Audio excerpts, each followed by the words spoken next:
There is no doubt that New Testament writers used and quoted from a Greek Old Testament, which today is known as the Septuagint. The default Old Testament text of the early church was not the Hebrew, it was not the Aramaic, but most assuredly, it was the Greek Septuagint. The Apostle Paul and Luke were both prolific in their use of the Septuagint. In fact, one cannot fully understand and appreciate the nuances of the Pauline epistles, and frankly the rest of the New Testament, without a knowledge and appreciation of the Septuagint.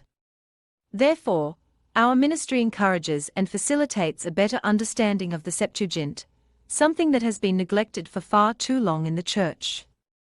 There are about 283 to 300 direct quotations in the New Testament from the Old Testament, and the Septuagint is the source text for over 90% of those Old Testament quotes.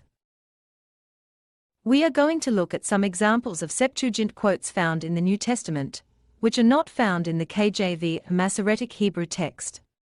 In fact, the New Testament writers could not have quoted from the Hebrew Masoretic text, because the Masoretic Hebrew, as we know it today, did not exist at the time the New Testament was being written, but the Septuagint did exist, and in fact, even existed centuries before the birth of Christ. In our first video of this Septuagint series, we covered the archaeological evidence, proving the existence of a BC-era Septuagint. So now in this video, we will look at a sample of passages proving that the New Testament writers did quote from the Septuagint. The first passage we will examine was also discussed in our second video of our Septuagint series. In that video, we discussed the appearance of a second kainon in Luke 3:36. At this time, I want to bring up the fact that this second kainon does appears in every New Testament manuscript that does contain Luke 3:36, so it is not a scribal error. The appearance of two kainons in Luke's genealogy is the inspired reading. However, when it comes to the Old Testament, this second kainon is only found in the Genesis chapter 10 genealogy of the Septuagint.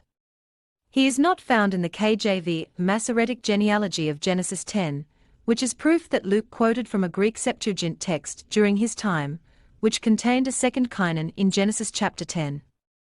So, instead of believers thinking that Luke 3:36 is a contradiction, since they cannot find this second kainon in their Bible in Genesis 10, believers can simply turn to the Septuagint and see that Luke was simply quoting the text that the apostles and early church utilized, which was the Greek Septuagint rather than the Hebrew.